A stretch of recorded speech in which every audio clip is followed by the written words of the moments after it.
I'll fight you on one condition. That you lower your nipples.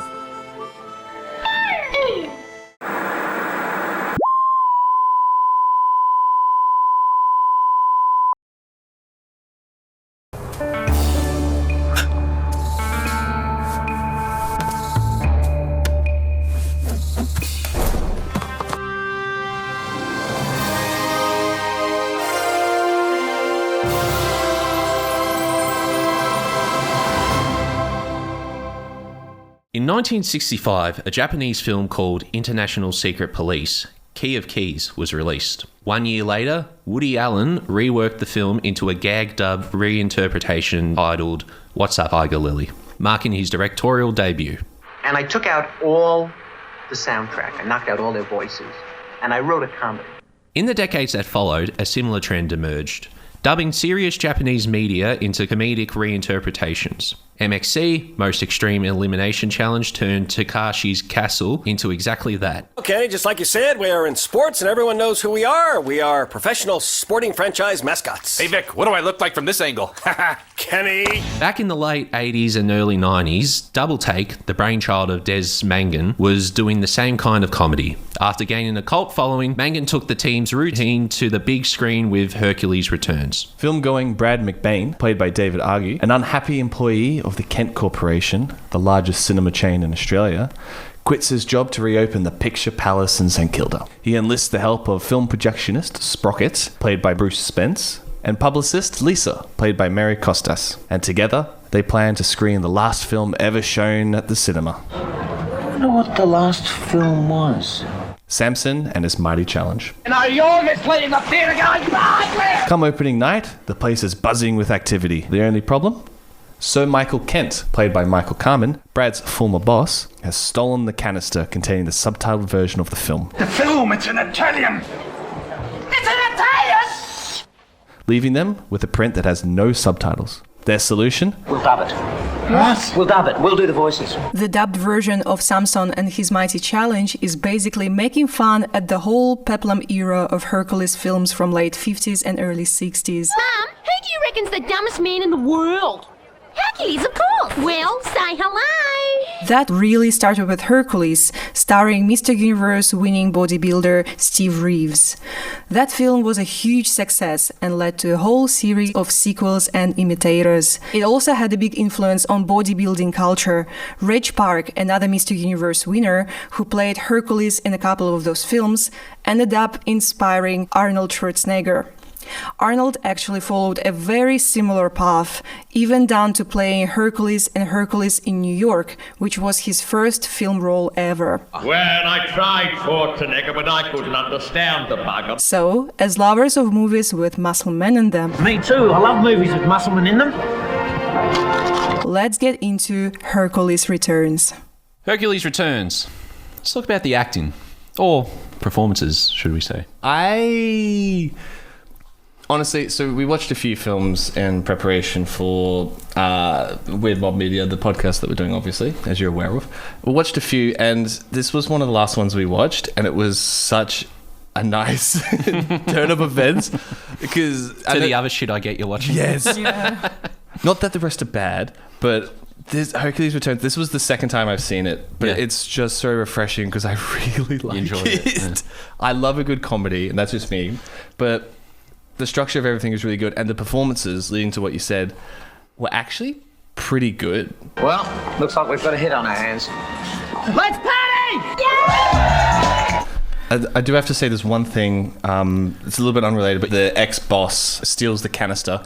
That's the one part of the story that I did not get. Because it's not, they kind of mentioned it, but it's never at points... It's implied. It's even then, it's a weak imply for me. That bloody kid! He must have swapped street, the bastard! I didn't notice it. I didn't think. I thought that they just didn't check the last film, and then they realized on the day, it's like, oh. Of course I checked it. I saw it myself. But then why would you do the cheers to him? It's that bastard. Kent. He's behind this for sure. You know what I mean?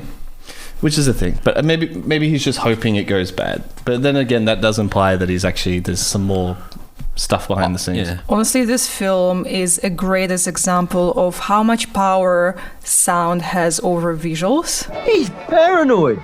He keeps thinking people are trying to run him over. And moving back to acting performances, and moving back to Sounds important. Fuck you, camera. I mean, Mike. Mike. Sorry. Not you, Michael. It's some kind of joke. And when we talk about acting and performances of that dubbing within the original Italian film, the actors inside that film become puppets. I'm always saving virgins. Virgin? Are you serious? I've seen more knobs than a locksmith. Because we don't really care of the original storyline of the Italian film, it loses its meaning over the dubbing performance. The real performance here is the dubbing. And don't slam that fucking door. Sorry. Okay, just put this back up here. And don't slam the fucking door, Samson. And it's interesting because they take the Mickey out of the performances. Even towards the start of the film, when Hercules is walking and then he turns, it would be like... You know, they just... It's so good. And it makes me feel that they really... My guess is that they improvised going through it. They improvised originally, then they hardened it into a script, but it felt like they were just playing around with it, and it felt like that really comes up with some kind of like improv. I'm pretty sure from my research, it was all scripted. 100%. Yeah, so the double take team, I'm pretty sure did script it. I could be wrong, but I think that's what happened. Or maybe there was moments of improv allowed in the moments. Maybe. To kind of like play up the characters or like just to have a lot of fun with it. Yeah, because remember, this was actually based off I think it was a stage show where they actually played the film and they did it in the theatre. Like in the same way that you see it in the film. So it's actually an adaptation of that. It's an adaptation of an adaptation. Of an adaptation. Oh, an adaptation. Or a reinterpretation. No. It's a reimagining. Don't want it to be a sequel. It's not a remake. And the idea of sort of reimagining... That film is so easy to enjoy, and this type of humor just like based on the contrast and absurdity. And I really enjoyed that like Kathim Kim tone. What for the love of God is that? It's a statue you wanted. What? No, it's not, Kim. Yes, it is. It's a statue of little baby cheeses. Little baby cheeses? Oh, little baby Jesus, Kim, Jesus. Of the performance of the dubbing of the Italian film as well. Did you notice that? There you are. You want to go for a swim? That'd be grand. With the accents as well. Yeah. Well, labia. Labia. Labia. Labia. Labia. Labia. Labia. Labia. Labia. Labia. Labia. Labia. Labia. Labius. Labius. Labia. Labia. Labia and testiculi. A couple that by definition were destined to be joined together. Labia and her mother, the way they interact with each other, that's so Kathim Kim. Yeah. I think you should marry Hercules. He's got such a beautiful physique. Mum, with all those muscles, he looks like a condom full of walnuts. Well, that's the thing. The Australian accents are so exaggerated in media to the point where Australians themselves actually have to exaggerate their own accents just to mimic that thing, that sort of sound, like the nasal, like yeah, yeah, yeah, Yeah! Yeah! Yeah! Yeah! Yeah! I'm frightened. Let's go. Yeah. You're very good at it. But it wasn't even bogan. It was just this real, it's like, oh no. But the film really hits the ground running with all of it. It's really concise. It has really good motivation. Now, if you win, you can marry Labia. But if you lose, you must marry Samson. Thanks a bundle, Zeus. Inciting incident and the world building that it has, I think, is really strong. And I think compared to some of the other films we've watched as well, it has a clear message. I've never liked you, McBain. You're a maverick. You're an idealist. And you're fired! And the concept of it, and for me, you might bleep this word out, but I feel like it's like a bastardization of cinema. I think that's okay. I don't think anyone will be offended by that. Yeah, we'll find out. Bastardization. Yeah. What a word. But it's like stripping cinema, stripping cinema of its like art and its uniqueness and just making it a pure business thing, which I think is timeless in itself. What about Kirk Douglas and the Birdman of Alcatraz? It was a brilliant example of American film. Lancaster. Excuse me, It was Burt Lancaster and the Birdman from Alcatraz, not Kirk Douglas. I was just some wanker. Now, what was I saying? No, I agree 100%, but there's some irony in the film that I really have to point out because, because the message is about how corporate cinema is taking over the cinema chains and no one's creating artistic films or anything anymore. Like, fair enough message. But, so there's this bit where Brad McBain's in the offices or he's at the boardroom or whatever, and he's looking at the films they're about to release. They've got Rambo meets Rocky, Rambo meets Bambi, and then it's Rambo eats Bambi. So they're obviously having a joke at the millions and, the heaps of sequels and imitators and everyone who's trying to cash in on this particular thing. The only thing I don't get about that is why they would use Hercules as an example when it actually started the entire peplum sword-and-sandals movement in Italy. Like Hercules has been, because of the Hercules films, it's been imitated so many times. It's had sequels, there's been not millions, but there's been heaps of people. There's been Steve Reeves, Reg Park, who was another one? Dwayne Johnson, Arnold Schwarzenegger, and even Disney did a movie of it. So it feels a bit weird that you would say, all right, guys, you know what I think is a perfect opposite of that? Let's get one of the Hercules movies. And let's not even get the original Hercules movie. Let's get one of the imitators. Because that's the thing they do. They call it Hercules throughout the entire film, but it's really Samson and his Mighty Challenge, which is one of the imitators. Yep. It had Hercules in it and everything, but... it was like the 6th or 7th or very far down into the film franchise, and it hadn't even been 10 years since the first one.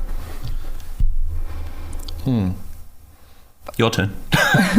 When you guys were watching the part of the dubbing of the Samson and his Mighty Challenge, did you even care about the original story? No.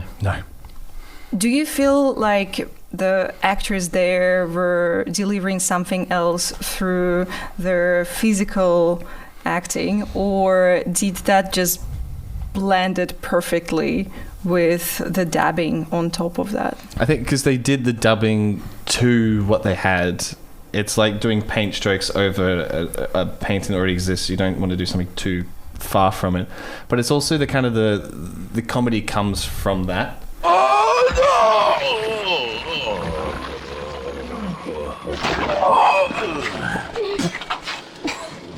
I think also the film itself comes from a different era where it was probably more about, I might be speculating, maybe a bit more theatre, so a little bit bigger, a little bit more boisterous. We have to find a new act. All right, what about that singer from Crete? Kylie Minogue. So there's those moments, that's why they have like Hercules being like, this big thing, and then the joke in it is that he's constantly trying to sing. Tie a yellow ribbon round the yellow tree. I don't have plans and schemes.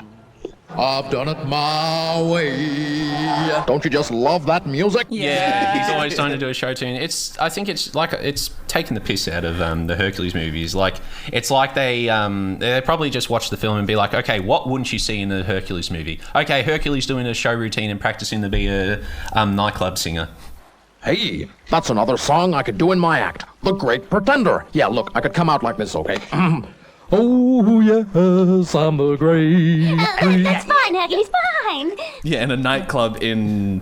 the Pink Pantheon. Ancient Greece or something, Yeah, the Pink Pantheon. Now listen, Hercules. The reason I wanted you to come to this city was not to appear at the Pink Pantheon nightclub. The jokes with it as well, and obviously having the the main girl being Labia. It's it sounds like... It is kind of like a Monty Python kind of... Yeah. Get your hands off my labia. What does that man think he's doing with his hands on my labia? I found, even straight off the bat when they went straight into the film, the first joke they did was Hercules arrives on the horse and the strike of lightning, and then Zeus goes like, Go to the city of Comedia and I'll talk to you there. All right, and he starts going off, and there's another strike. I haven't told you where yet. Yes. And he starts riding off again, and it's like, oh, God, I'm not even going to tell him he's going the wrong way. And it goes through, and there's really strong moments of comedy and this really good wit and this kind of like dry like Australian humour throughout. Aggro, eh? You reckon I'm aggro? Well, let me tell you something, darling. The only reason I get bloody aggro is because I care about what happens to my one and only bloody son, eh? Come here, fuck knuckle, I want a word with you. One of my favourite jokes, and we paused it because we couldn't stop laughing. Is it the nipples line? No, that is another one. That's another one. But the one we had was so the three guys, the guards, they rock up to the pub, for example, where they meet the Scottish bouncer guy. And the context behind it doesn't matter because they're talking about it's like, oh, ride like the wind. We were told to ride like the wind to find Samson. What do you mean, huh? You know, ride like the wind. Ride really fast. It's like this. I'll show you. No, wait a minute. Yeah, and then another moment with the nipples. Like, I'm only... what you led into that very wonderfully. Let's just stop there and let's let everyone speculate what you mean by that.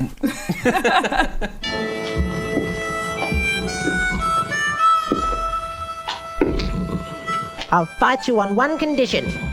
That you lower your nipples. It was so perfectly timed, which made me think, how serious was the original film? How do you think?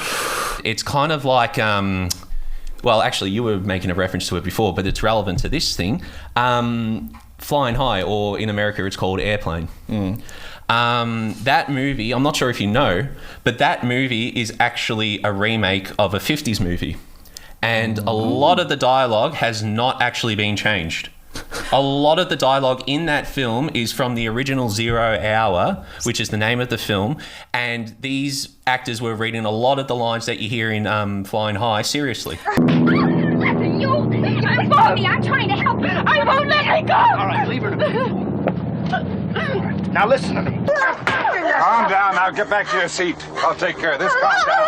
Calm down. Get a hold of yourself. Doctor, you want it on the phone. Oh, so that was the reverse concept of the Hercules Returns. Yeah, but that's also kind of like you watch these Peplum Hercules films, you hear these lines and you think exactly like that. Like it sounds like, oh, this sounds like something that like the Zucker brothers would put in a movie. You know what I mean? Congratulations, Father. You've done the right thing. I've always been hoping that you would remarry.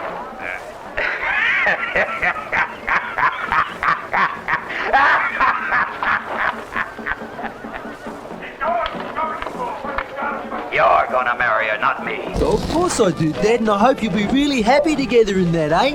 Oh,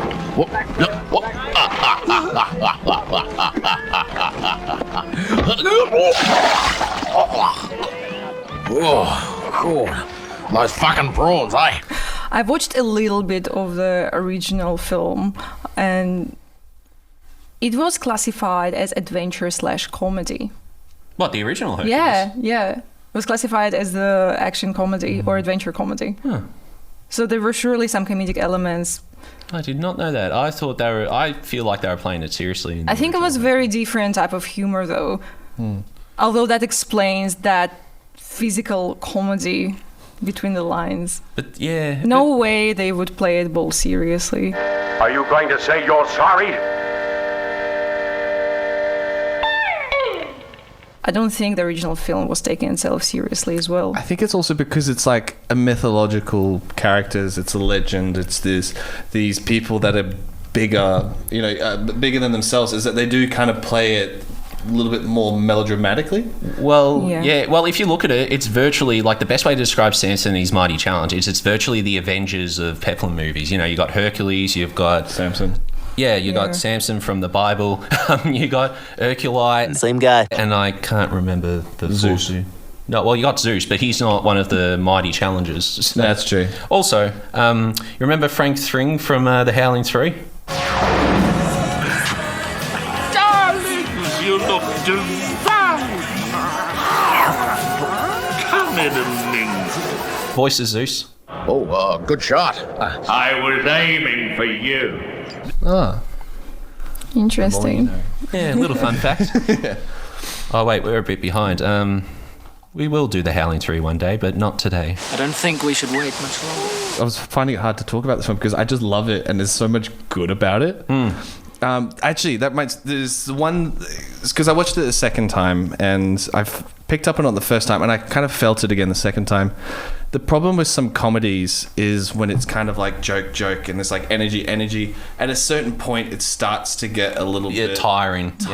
And that's the one thing that I got from this film is about halfway through getting towards the end, it started getting a little bit old. What did he say?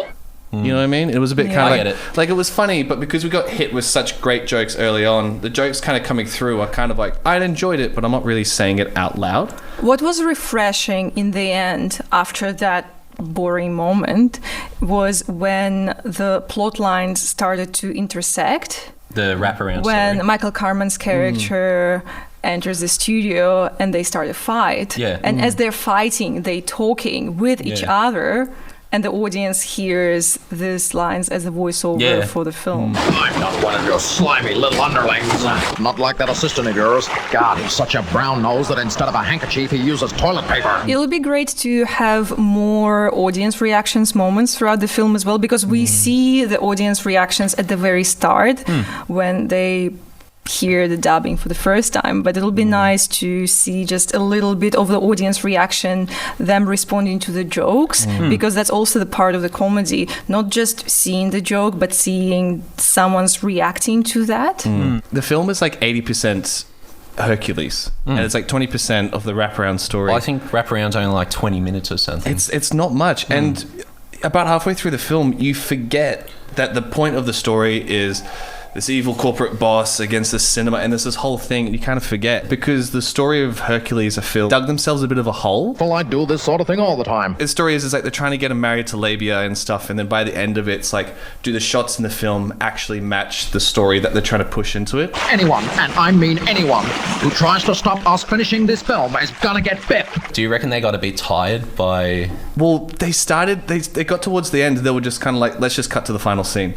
Oh, skip to the end of the movie. I want to see the fight. Yeah, and then they jump. It's kind of like they dug themselves a hole. They're getting a bit bored or something. So it's like they just start going like, let's just wrap it up. It's it kind of and it's a catch-22 because you can't do an entire. You'd never be able to sell a gag dub movie with a bit of a budget. By itself, but also you also can't do it to the point where the wraparound story overtakes it as well. So there's got to be that fine line. No, but it's the film itself is really.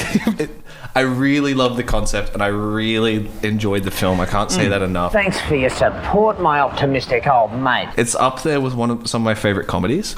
Yeah, this concept is such a pre-internet era of the meme culture, of this like commentary and like, you know, meme voiceovers. And even where I was growing up in post-Soviet Union countries, dubbing culture was very strong, obviously, because every popular Western film was dubbed with a few variations, including a goofy, stupid comedy dub. And I was growing up watching all of these films, and including Lord of the Rings, Harry Potter. All of these films had like a full-on goofy dubbing. Там тетенька была. Без одежды, а с ней 3 дяденьки. И что они делали? Говори. Да, они по-иностранному говорили. Я не все понял. Только ой, ой, ой. And obviously it's very different for Australians or Americans where, you know, like you could do that with Italian films, for example, but most of the films you guys are watching are English, which is your language, so you don't really used to watch movies with dubbing. But Hercules Returns is such a great example, and I love that you guys love it. I think the concept of dubbing isn't as far-fetched now as it might have been back in the 90s. That's true. But I can't stand dubbing. Yeah. I have to watch... I can't take it seriously. Because you watch it and it's like you lose... This is a little bit of the thing, but it's like you lose part of the performance, the characters, some of the specifics and the nuances in the way that it's performed. Let me go. Don't be afraid. I just want to be friends with you. In translation, it's rewritten. Yeah, you know, I get what you're saying. And the thing, and it's just like I have to watch it, even if I spend half the time reading, I have to watch it in its original language. How would you suggest this to someone? Do yourself a favor and watch this. You would love that if you are into meme humor and absurdity. If you like that type of humour, that irreverent humour, definitely see Hercules Returns.